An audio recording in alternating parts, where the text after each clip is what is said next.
Hello friends, இன்றைக்கி நம்ம சேனலில் என்ன பார்க்க போகிறோன்னா மிகவும் அதிரடியான ஒரு ஜோதிட தாள்களை தான் இப்போ இந்த வீடியோவில் பார்க்க போகிறோம். ஸோ ஜோதிட தாள்கள் மட்டும் இல்லாமல் மிகவும் முக்கியமான ஒரு ஆன்மீக தாள்களையும் இந்த வீடியோவில் பார்க்க போகிறோம். ஸோ வீடியோவில் நம்ம பார்க்குறதுக்கு என்ன பார்க்க போகிறோங்கிறத இப்போ இன்ட்ரோவில் சொல்கிறேன். என்ன ஆன்மீக ஜோதிட தாள்கள் பார்க்க போகிறோங்கிறத இன்ட்ரோவில் தெரிஞ்சுக்குங்க. தற்போது 2025 ஆண்டில் ஆங்கில மாதத்தில் மிகவும் முக்கியமான 8வது மாதமான ஆகஸ்ட் மாதம் முடிந்து 9வது மாதமான செப்டம்பர் மாதம் ஸ்டார்ட் ஆகி நடந்துட்டுருக்கு. இந்த செப்டம்பர் மாதம் ஒரு முக்கியமான மாதமாக குறிப்பிடப்படுது. ஆன்மீக ரீதியாக, ஜோதிட ரீதியாக, அறிவியல் ரீதியாக மிக முக்கியமான மாதமாக குறிப்பிடப்படுது.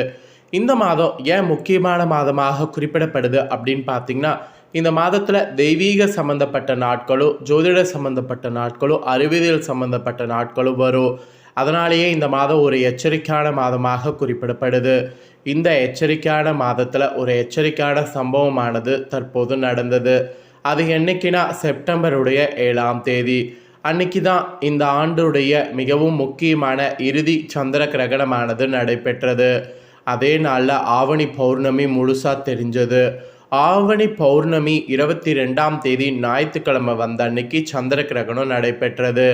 இதனுடைய சூத காலமானது அடுத்த 15 நாட்களுக்கு இருக்குது. அதனால் ஒவ்வொரு ராசி நட்சத்திரக்காரங்களுக்கும் அடுத்த 15 நாட்கள் சூத காலத்துக்கு அடிப்படையில் இதுதான் நடக்கும் என்பது பலன்களாக குறிப்பிடப்பட்டிருக்கு.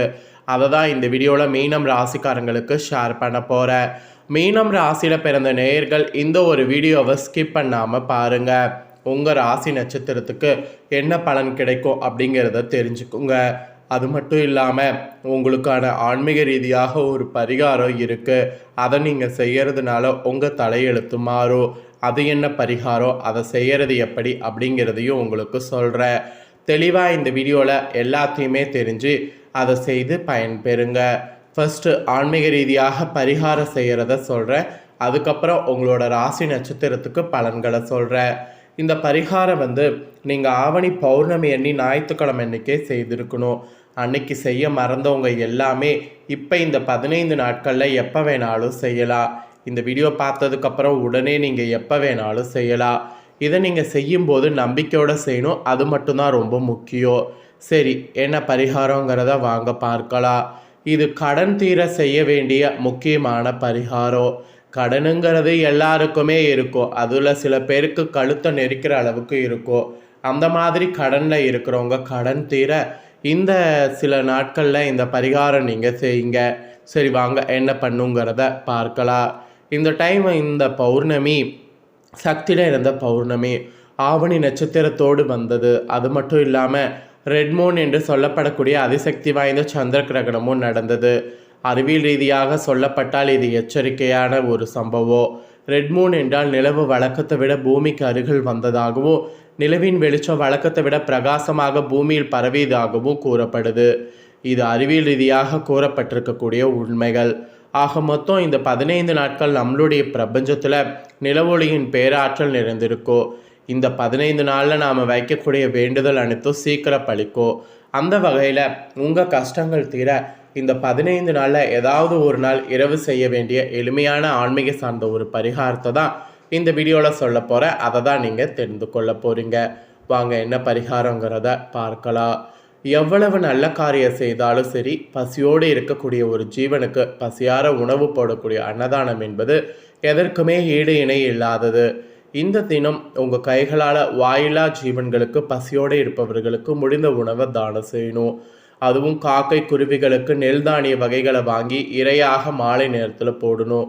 ஏன்னா பறவைகள் மாலை நேரத்தில் இரை தேடி எடுத்துக்கொண்டு தன்னுடைய கூட்டுக்கு செல்லும். அப்போது நீங்கள் போடக்கூடிய இரை அதற்கு பசியை ஆற்றும். அந்த பறவையின் வாழ்த்து உங்களுடைய குடும்பத்திற்கு கோடான கோடி புண்ணியத்தை சேர்க்கும். அதனால தான் இரவு நேரத்தில் மாலை வேளையில் இதை செய்யுங்கிறது சொல்லப்படுது. அதே போல் மதியமோ அல்லது மாலை நேரமோ வீதிகளில் யாசக கேட்கக்கூடிய 2 பேருக்கு வயிறார ஏதாவது ஒரு உணவு வாங்கி தானம் செய்யணும். அதுவும் வெள்ளை நிறத்தில் இருக்கக்கூடிய இட்லி, தயிர் சாதம், வெண்பொங்கல் இப்படிப்பட்ட பொருளை வாங்கி தானம் கொடுத்தா நல்லது என்று சொல்லப்படுது. இன்னும் சொல்லப்போனால் கண்ணுக்கு தெரியாத எறும்புகள் எல்லாம் இரவில் இறை தேடியுள்ள, குறிப்பாக நம்ம வீட்டு நிலைவாசல் படியில் கண்ணுக்கு தெரியாத எறும்புகளுக்கெல்லாம் தானம் செய்தால் ரொம்ப ரொம்ப சிறப்பு.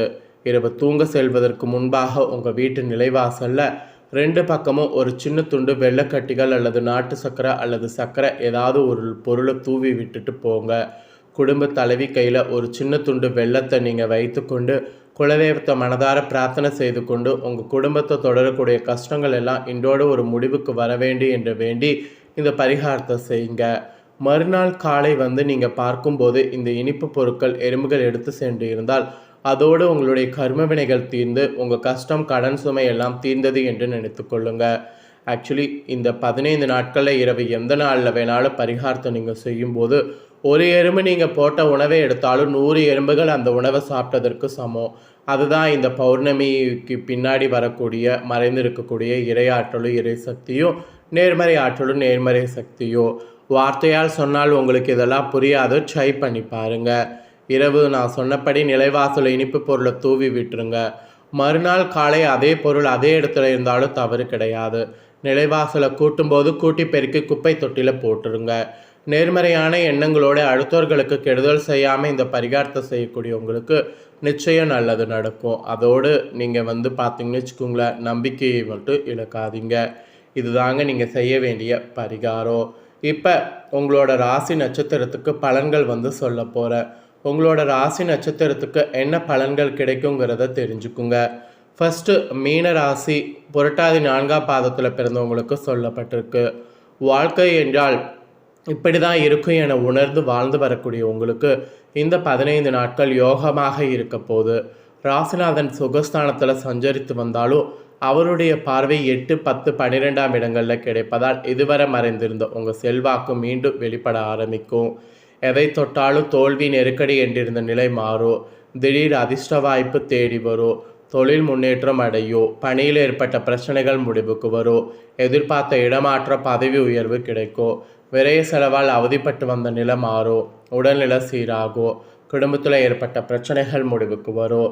மனதில் நிம்மதியில்லை உறக்கமில்லை என்றிருந்த நிலை மாறும். புதிய தொழில் தொடங்கக்கூடிய முயற்சி வெற்றியாகும். வேலைக்காக முயற்சி வந்தவர்களுக்கு எதிர்பார்த்த வேலை கிடைக்கும். உறவுகளிடையே ஏற்பட்ட மனக்கசப்பு விலகும். சிலருக்கு புதிய சொத்து சேரும். அதுவும் புதனின் சஞ்சாரம் சாதகமாக இருப்பதால் நினைத்த வேலைகள் நினைத்தபடி நடந்தேறும். பணவரவு அதிகரிக்கும். வியாபாரி கலைஞர்களுக்கு புதிய ஒப்பந்தம் கிடைக்கும். கணவன் மனைவிக்குள் ஏற்பட்ட பிரச்சனைகள் முடிவுக்கு வரும். வயதானவர்கள் சந்தித்த நெருக்கடி நீங்கும். ஸோ உங்களோட ராசி நட்சத்திரத்துக்கு இதுதான் பலன். இதற்கேற்ப நடந்து பலன் பெறுங்க. நெக்ஸ்ட்டு மீன ராசி உத்திராடத்தில் பிறந்தவங்களுக்கு சொல்லப்பட்டிருக்கு. தைரியமாக செயல்பட்டு நினைத்ததை சாதிக்கக்கூடிய உங்களுக்கு இந்த 15 நாட்கள் யோகமாக இருக்கும். விரையாதிபதி சனி வக்ரமாக இருக்கக்கூடிய நிலையில் அங்கு ராகு சஞ்சரித்தாலும் ராசிநாதனுடைய பார்வை விரயஸ்தானத்துக்கு கிடைப்பதால் தேவையற்ற செலவுகள் குறையும். உடல்நிலை சீராகும். மனதில் இருந்த குழப்பம் விலகும். அதுவும் ருணரேக சத்துருஸ்தானத்தில் சூரியனுக்கு எதுவும் சஞ்சரிப்பதால் உங்கள் செல்வாக்கு உயரும். உடல்நிலை சீராகும். மருத்துவ செலவு குறையும். வியாபார தொழிலில் ஏற்பட்ட போட்டிகள் விலகும். உங்களை எதிர்த்து செயல்பட்டவர்கள் உங்களிடமே சரணடையக்கூடிய நிலை ஏற்படும். பணியில் ஏற்பட்ட பிரச்சனைகள் முடிவுக்கு வரும். மறைமுக தொல்லைகள் விலகும். வம்பு வழக்கு என்றிருந்த நிலை மாறும். எல்லா வகையிலையும் உங்கள் நிலை உயரும். அரசு வழியில் எதிர்பார்த்த ஆதாயம் கிடைக்கும். அரசியல்வாதிகள் செல்வாக்கு உயரும். சிலருக்கு புதிய பொறுப்பு பதவி கிடைக்கும். பணியாளர்களுக்கு எதிர்பார்த்த இடமாற்ற பதவி உயர்வு ஏற்படும். அதிர்ஷ்டகாரகன் சுக்கிரன் முழுவதுமாக சாதகமாக சஞ்சரிப்பதால் பணவரவு கூடும். பொன்பொருள் சேர்க்கை இருக்கும். கணவன் மனைவிக்குள் ஏற்பட்ட பிரச்சனை முடிவுக்கு வரும். உங்களுக்கு இருந்த நெருக்கடி விலகி எதிர்பார்ப்பு நிறைவேறும். பெண்களுடைய மாங்கல்யத்திற்கு ஏற்பட்ட சோதனைகள் விலகும். ஸோ உங்கள் நட்சத்திரக்காரங்களுக்கு இதுதான் பலன். இதற்கேற்ப நடந்து பலன் பெறுங்க. நெக்ஸ்ட்டு பார்த்தீங்கன்னு வச்சுக்கோங்களேன், மீனராசி ரேவதியில் பிறந்தவங்களுக்கு சொல்லப்பட்டிருக்கு. எந்த ஒன்றிலும் கவனமாக செயல்பட்டு வெற்றியடையக்கூடிய உங்களுக்கு இந்த 15 நாட்கள் யோகம்தான். புதன் சாதகமாக சஞ்சரிப்பதால் பணப்புழக்கம் அதிகரிக்கும். வரவேண்டிய பணம் வரும். வாங்க நினைத்த இடத்தை வாங்குவீங்க. வங்கியில் கேட்டிருந்த கடன் கிடைக்கும். தொழிலை அபிவிருத்தி செய்வதற்காக மேற்கொள்ளக்கூடிய முயற்சி வெற்றியாகும். அலுவலகத்தில் எதிர்பார்த்த மாற்றம் கிடைக்கும். உறவுகளோடு ஏற்பட்ட சச்சரவு விலகும். ஸோ இந்த மாதிரி உங்கள் நட்சத்திரத்துக்கு பாசிட்டிவாக இருக்கும். உங்கள் நட்சத்திரத்துக்கு ஏற்ப இந்த மாதம் நீங்கள் பெறக்கூடிய பலன்கள் இதுதாங்க. அதாவது இந்த 15 நாட்கள். ஸோ இதை நீங்கள் தெளிவாக தெரிஞ்சு பயனடையணுங்கிறதுனால தான் உங்களுக்கு இதை ஷேர் பண்ணதை தெளிவாக இந்த வீடியோவில் தெரிஞ்சிருப்பீங்க. தெரிஞ்சதுக்கேற்ப நடந்து பயன்பெறுங்க. நீங்கள் இதை பார்த்தது போல் உங்கள் ஃப்ரெண்ட்ஸ் ஃபேமிலி இருக்கவங்களும் பார்க்கணுன்னு நினச்சிங்கன்னா கண்டிப்பாக வீடியோ லைக் பண்ணி ஷேர் பண்ணுங்கள். இதே போல் புதிய தகவல்களை தெரிந்து கொள்ள சேனலை சப்ஸ்கிரைப் பண்ணுங்கள். வேறொரு புதிய வீடியோவில் வந்து உங்களை சந்திக்கிறேன். நன்றி.